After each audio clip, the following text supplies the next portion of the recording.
Hi mga solar, welcome back. At ngayon gagawa tayo ngayon ng isang digital kilowatt hour meter. So ang gamit nito ay magagamit mo para masukat ang iyong mga loads ng iyong solar inverter. So napakalaking bagay nito mga ka-solar dahil mamomonitor mo kung ilang wattage na ang lumabas mula ng iyong inverter. At siyempre ay synchronize siya, nakasynchronize din sa lumabas na power ng iyong battery at yung solar panel. So ngayon ituturo ko sa inyo kung paano gumawa ng isang digital kilowatt hour meter. Ito ay mabibili lang sa Shopee na nagkakahalaga ng 1,800 pesos. Or merong iba na mas maganda na package, merong more than 2,000 or 3,000. So kung makikita natin dito, ang kilowatt hour meter natin ay meron lang 4 na terminal. 2 terminal sa taas at 2 din sa baba. Kung saan yung 2 terminal sa taas na terminal 1 and 2 doon nakatap yung tawag nilang ammeter coil.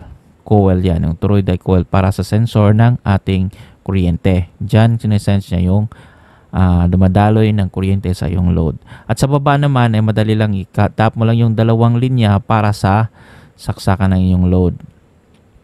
Ibig sabihin, diyan mo itatap yung 2 linya para sa iyong load. So dahil dito mga ka-solar, dahil sa wala akong ibang magawa ng paraan magawa na magamit na outlet, gumamit na lang tayo ng isang Panasonic outlet.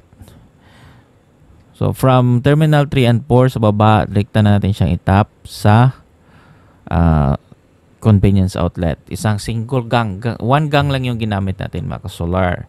Kasi expected na natin dito na isang wire lang yung padadaanin natin sa labas para masukat natin lahat ng kuryente na pasok galing dito. So yun palang box na ginamit ko kanina. Ngayon itong box na to yung kulay gray na lalagyan ng ating digital kilowatt hour meter ay para yan sa ating casing. Yan ay isang pull box para sa isang circuit breaker. So ginamit lang natin siya. Actually mga ka-solar, ito ay MCCB po yung ang box na yan.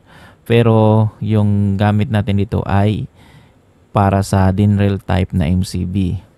So ayan, nakakonect na ating outlet sa terminal 3 and 4 at saka yung ating toroidal sensor sa terminal 1 and 2.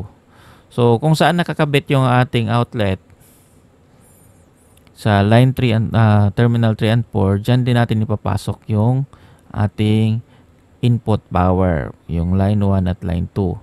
Syempre, yung toroidal, kailangan nakalimutan pala natin siyang ipasok sa terminal number 3. Kasi dyan, sinusukat niya yung line 3 para sa consumption ng ating load. So ngayon, maglalagay na naman tayo ng line 1 at line 2. Ayan mga ka-solar. Ang gamit ko pala dito ng mga tools ay isang mga panglumang tools lang mga solar, no? Meron tayong jigsaw para sa testing natin mamaya, pliers natin para sa splicing, at saka yung drills para sa kanyang casing. So yan mga ka-solar, nakabit na natin ang line 1 at saka line 2, line 3 and 4. So dyan naman lalabas yung ating outlet plug, yan yung plug na part. So dahil sa wala pa tayong nabili na plug, temporary lang muna natin siyang i-connect sa ating extension outlet. Ito yung magic extension extension ko ng mga ka-solar. Yan. Huwag niyong gayahin yan kasi yan ay hindi po safety. Hindi yan safe. Pero pang madali ang trabaho lang yan mga solar. Ngayon sinusukat ko muna dito ang kanyang resistance, kung meron ba siyang short circuits o tama ba yung linya yung pagkagawa na ating line.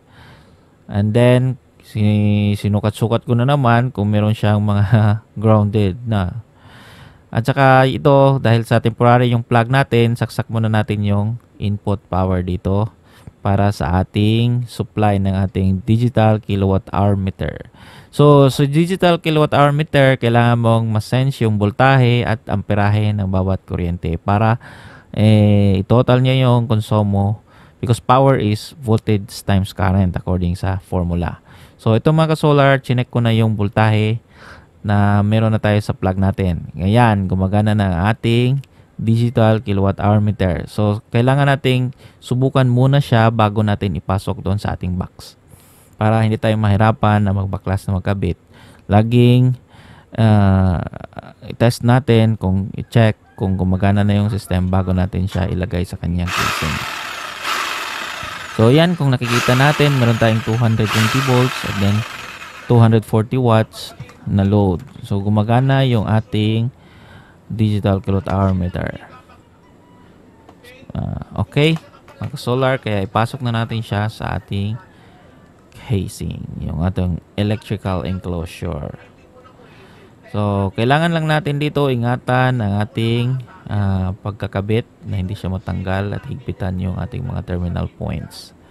Yan ang ating line 1 at line 3 and line 4 para sa load, and then line 1 and line 2 para sa toroidal inverter, toroidal coil para sa kanyang sensor. Ito na mga ka-solar, ipapasok na natin siya sa box. So napakadali lang nitong gawin. Kailangan mo lang ng casing, yung electrical pull box. Pwede yan sa mga pull box. Then protection kasi para yung mga ganitong casing, protection na yan para walang mga exposed na terminals at saka wirings. Baka kasi pag may exposed terminals, maaari mong masagi and then pwedeng magkadulot ng electrocution. So dito mga ka-solar, dahil wala pa tayong nabili na cable gland, kaya binadaan mo ko muna siya sa butas dito sa ating pull box. Pero mas maganda talaga dito kung meron tayong cable gland. Yung order natin sa cable gland sa Shopee hindi pa dumating, kaya temporary muna natin siyang ikabit dito. So yan, hinugutan ko muna ng higpitan ng ating mga terminal points, and then sinukat-sukat ko kung saan ko siya i-position yung ating extension, yung outlet natin, convenience outlet. So dito mga ka-solar, kailangan natin ng butasan para malagay natin yung outlet. Ayan. So ang gagamitin natin dito pagbutas ay yung jigsaw. Napakadali lang naman mga ka-solar. Mas maganda talaga pag meron tayong mga tools na para sa para sa angkop na trabaho, no. Pag ikabit mo to sa wall mga ka-solar, madali na lang kasi ito ay plug and play na lang. Meron kang input, sa i-plug mo na lang siya, and then outlet din. Parang extension wire na lang din to. Kaya maganda yung ganitong sistema kasi ang purpose natin dito ay portability. Kailangan natin siyang gawing portable, kaya para pwede natin masukat yung mga ibang mga equipment, yung gusto nating susukatin. Okay mga ka-solar, so palitan muna natin ng drill bit, jigsaw bit, parang para sa metal yung ating jigsaw, kasi yung nakakabit ay para sa wood. Okay, medyo mahirap ito mga ka-solar kung mapurol yung jigsaw blade natin. Ayan, ganyan lang siya kadali. Okay. Ayan, mga solar, no. So, sa mga nagtatanong, ito na yung mga question ninyo kung paano ko ginawa yung isang digital kilowatt hour meter natin. Napaka magandang bagay ito mga solar para sa yung solar equipment dahil mamomonitor mo yung actual na load consumption mo kada araw, bawat oras at bawat minuto. Yung total consumption mo in a day. Okay lang sa mga high-tech na inverters. Yung setup na kay diesel. Pero sa mga mid-range, talagang magagamit mo tong ganito sa mga nagtitipid. Kasi mura lang tong ganitong digital kilowatt hour meter. Yan lang siya kasimple mga ka-solar. Pasok natin yung outlet plug dito. Pasok natin yung wire, and then tapos.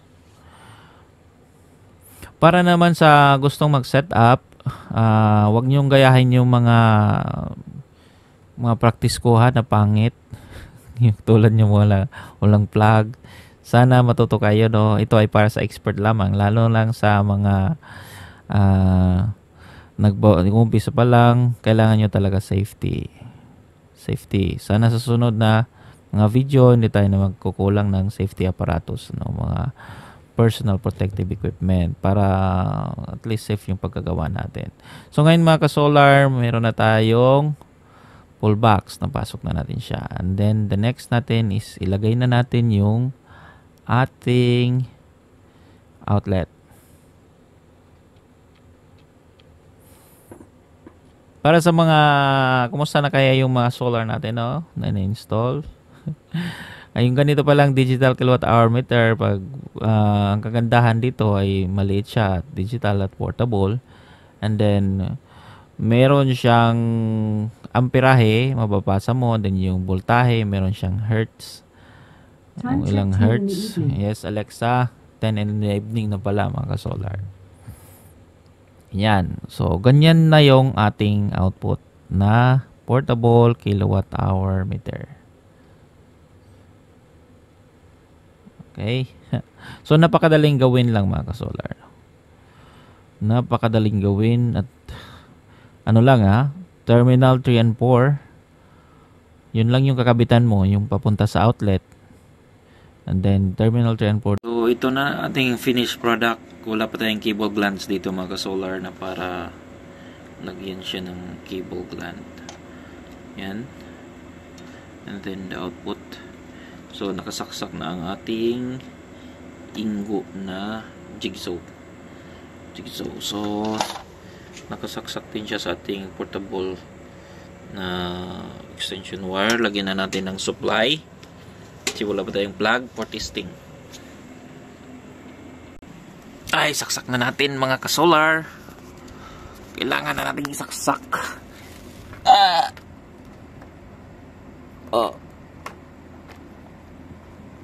Yun. Nasaksak na siya. At kinuha na natin ang supply. Ito ay meron na siyang supply. So, kailangan na rin natin isaksak din to. Temporarily, huwag niya itong garayahin. Kasi for testing lang naman. Yun. So, wala pa tayong plug. Kaya, temporary mo nating pagganahin yung ating ito muna.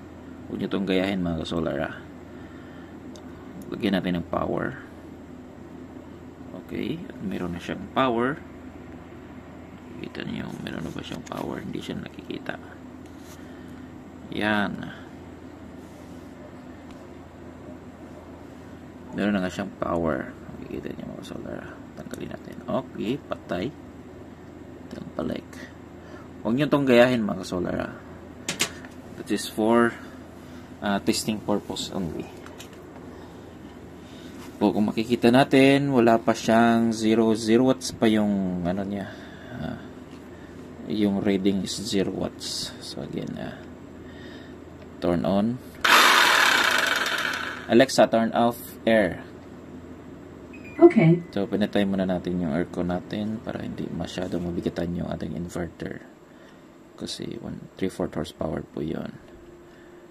Kasi solar din pala tayo dito, no? Yung power natin is totally off-grid. Again.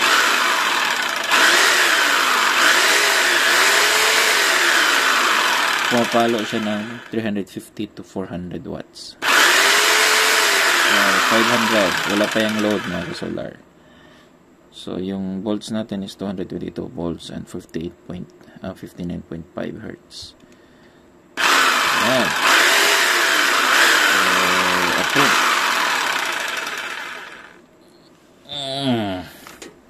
So, okay yung ating ginawa.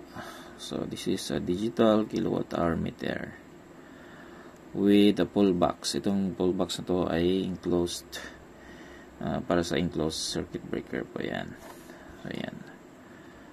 So, magagamit natin to para sa mga testing purposes natin at sa mga feature na mga video. So, pagandanahin ko na ito mga solar and see you again in the next video. Sana makatulong to sa inyo. Bago kayo please donate naman a like para magbigyan kayo ng mag-human naman ng konting support. Thank you mga ka-solar. Bye-bye.